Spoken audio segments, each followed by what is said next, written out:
Hello বেশ, কেমন আছেন সবাই? আশা করি ভালো আছেন, সুস্থ আছেন, নিরাপদে আছেন। তো আপনার দেশ ও দেশের বাইরে থেকে যেখান থেকে আমার ভিডিও দেখতেছেন, সবাই ভালো থাকেন, সুস্থ থাকেন, নিরাপদে থাকেন, এই কামনা করে আজকে নতুন ভিডিওটি আমি আরম্ভ করতেছি। তো আজকে যে বিষয় নিয়ে আলোচনা করব সেটা হচ্ছে কলিজা পচা মরণবান। অর্থাৎ এই মরণবানটা শত্রুর উপর প্রয়োগ করলে শত্রুর কলিজা নষ্ট হয়ে যাবে। শত্রুর কলিজা নষ্ট হয়ে যাবে এবং ওই শত্রু কলিজার ব্যথায়, কলিজার যন্ত্রণায়, কলিজার ইনফেকশনে মারা যাবে। তো বন্ধুগণ, অনেক ভাই ও বোন বন্ধুরা আছেন যারা বান মারতে চান কিন্তু নিজের উপর যেন দোষ না থাকে এই বিষয়টা লক্ষ্য রাখতে চান। অর্থাৎ আপনি যে বানটা মেরেছেন কেউ যেন কোনোভাবে বুঝতে না পারে, জানতে না পারে, এ বিষয়টা অনেকে বলেন। তো এই বানটা যখন মারা হবে তখন কলিজার উপর আক্রমণ হবে, জিন যেটা আছে কলিজার উপর আক্রমণ করবে এবং সে শত্রুর কলিজাটা ড্যামেজ করে দিবে। আপনার ডক্টরের কাছে গেলেও দেখবে যে কলিজার সমস্যা হয়েছে, কলিজাতে পানি ধরেছে, কলিজাতে পছন্দ ধরেছে, এরকম দেখতে পারবে। কিন্তু তাকে যে বানটা প্রয়োগ করা হয়েছে এটা ঘুণাক্ষরও কোনোভাবে টের পাবে না। এটার উপসর্গ একবারে আলাদা। বান কিন্তু অনেক প্রকারের হয়ে থাকে, এটা আর এক প্রকারের বান। তো আপনারা যারা কোনো রকম নিজের শরীরে দোষ রাখতে চান না, কেউ যেন জানতে না পারে এমনভাবে বান শত্রুকে মারতে যদি চান তাহলে এই বানটা মারতে পারেন। শত্রু চিরতরের জন্য দুনিয়া থেকে বিদায় হয়ে যাবে, শত্রু মারা যাবে। এটা আমার থেকে লিখে নেন হাতে কলমে। এটা পরীক্ষিত তদবির।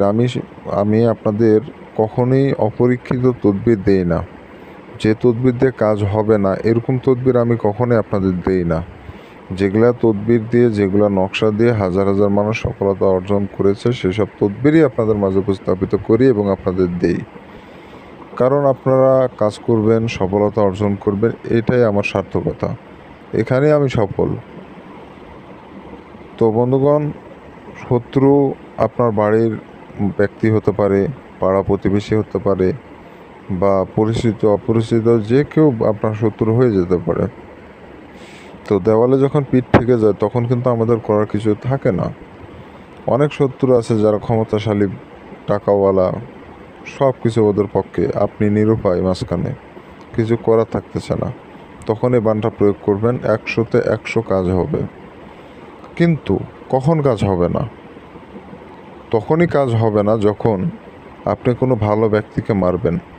অর্থাৎ যদিও এটা কুফরি কাজ, খারাপ কাজ, তারপরেও আপনি যখন ছোটোখাটো কোনো বিষয় নিয়ে ঝগড়াঘাটি হয়েছে, ছোট বিষয় যেটা তাকে না মানলে আপনার কোনো ক্ষতি হবে না, এমন ব্যক্তিকে যদি মারেন তাহলে কাজ হবে না, উল্টা আপনার ক্ষতি হবে।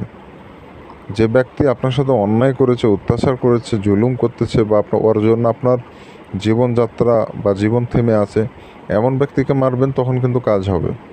আর যখন দেখবেন যে ভালো মানুষকে মারতেছেন যার কোনো দোষ নাই, ছোটোখাটো ঝগড়া দোষ আছে কিন্তু অল্প, তাহলে কিন্তু কাজ করবে না। আশা করি বুঝতে পেরেছেন বা বুঝাতে পেরেছি। জায়গার বেশি কথা বলবো না। আপনারা যারা আমার চ্যানেলে নতুন, অবশ্যই চ্যানেলটি সাবস্ক্রাইব করে পাশে থাকা বেল আইকনে ক্লিক দিয়ে অল নোটিফিকেশন অন করবেন। এত করে এরকম আরও নিত্য নতুন প্রয়োজনীয় বান বশীকরণ, জিন পরিসাধনা, কালো জাদু, ব্ল্যাক ম্যাজিক, তন্ত্রমন্ত্রের যত ভিডিও আছে সবার আগে দেখতে পারবেন। তা আমি কিন্তু সব কিছু খোলামেলাভাবে আলোচনা করি, সব কিছু বুঝিয়ে বলি যাতে আপনারা বুঝতে পারেন। অন্যান্য তান্ত্রিক আছে যারা শুধুমাত্র নিয়ম বলে, খুঁটিনাটি সব দোষ এগুলো বলে না, আর এই জন্য আপনারা কাজ করেন, কাজ হয় না। অনেক তান্ত্রিক আছে যারা খালি ভুং সং দিয়ে ভিডিও বানায় কিন্তু কাজ হয় না। আর আমি সব কিছু বুঝায় দেই বিধায় আপনারা সফলতা অর্জন করতে পারেন। তো এই জন্য আমার ব্যবহার বুঝানো ভালো লেগে থাকলে অবশ্যই চ্যানেলটি সাবস্ক্রাইব করে রাখবেন। তো যাই হোক, বেশি কথা বলবো না। যে শত্রুকে বানটা মারবেন তার নাম জানতে হবে অবশ্যই। নাম না জানলে বান মারা যাবে না। তো এটা দুইভাবে করা যায়, নামের উপর এবং ছবির উপর। তো ছবিরটা বাদ দিলাম কারণ সবার ছবি তো আর ম্যানেজ করা যায় না। নাম দিয়ে কীভাবে বান মারবেন? তো একটা সাদা কাগজ নেবেন, স্কেল নেবেন, নিয়ে সুন্দর করে যেভাবে আছে ওইভাবে নকশাটা লাল কালি দিয়ে লিখে ফেলবেন, লাল কলমের কালি দিয়ে লিখে ফেলবেন। আপনি দরকার হলে স্কেল ব্যবহার করবেন। সুন্দর করে পরিষ্কার পরিচ্ছন্ন কাগজ হতে হবে।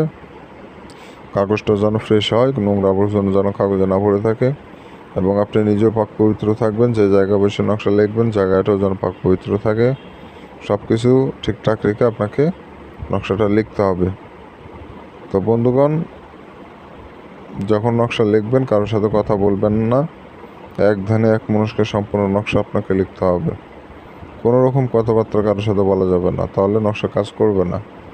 আর এই নকশাটা বৃহস্পতিবার, শুক্রবার, শনিবার এই 3 দিনে যে কোনো একদিনে করতে পারবেন। এই 3টা দিন সময় হবে, এই 3 দিনে যে কোনো একদিনে কাজ করবেন, নকশা লিখবেন। রাত 10টার পর নকশা আপনাকে লিখতে হবে। রাত 10টার পর ফাঁকা জায়গায় বা ফাঁকা একটা রুমে বসে আপনি নকশা লিখবেন, কারোর সাথে কথাবার্তা বলবেন না। 10 থেকে 15 মিনিটের মধ্যে নকশা লিখবেন, আর বিশেষ সময় লাগালে নকশা কাজ করবে না। নকশা লেখার একটা নির্দিষ্ট সময় আছে। আপনি ছোট একটা নকশা কিন্তু লিখতেছেন 1 ঘন্টা ধরে নিখুঁতভাবে, তাহলে হবে না। আপনার হুবহু একই হতে হবে তার তো কোনো কথা নেই।